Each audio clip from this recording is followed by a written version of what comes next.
మే 6వ తేదీన జీవము గల దేవుని మాటలు. లూకాసు వార్త 3వ అధ్యాయము 23వ వచనం నుంచి 27వ వచనం వరకు.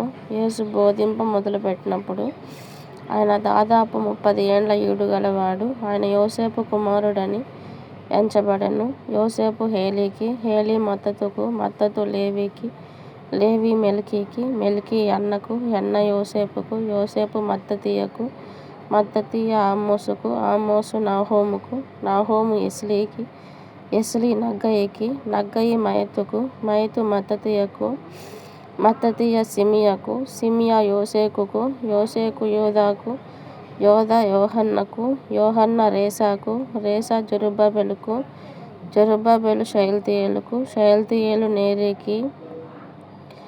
ఆమేన్. స్తోత్రం తండ్రి, పరిశుద్ధాత్మదేవ స్తోత్రం తండ్రి. ఇదిగోనైనా మీ బిడ్డలందరినీ కూడా తండ్రి శోధన నుండి తప్పించండి. ఇదిగో నేను రాబోయే శోధన కాలంలో మీ బిడ్డలందరినీ కూడా తప్పించండి దేవా. ప్రతి ఒక్కరూ కూడా పరిశుద్ధాత్మను అనుగ్రహించండి. ఇదిగో తండ్రి దేవా, పరిశుద్ధాత్మ తండ్రి ప్రతి ఒక్కరిని కూడా పరలోక రాజ్యానికి చేరువ చేయమని. ఇదిగోనైనా తండ్రి, వాహన ప్రయాణాలు చేసే వాళ్ళని జ్ఞాపకం చేసుకోండి. అనారోగ్యాలతో బాధపడే వాళ్ళని జ్ఞాపకం చేసుకోండి తండ్రి.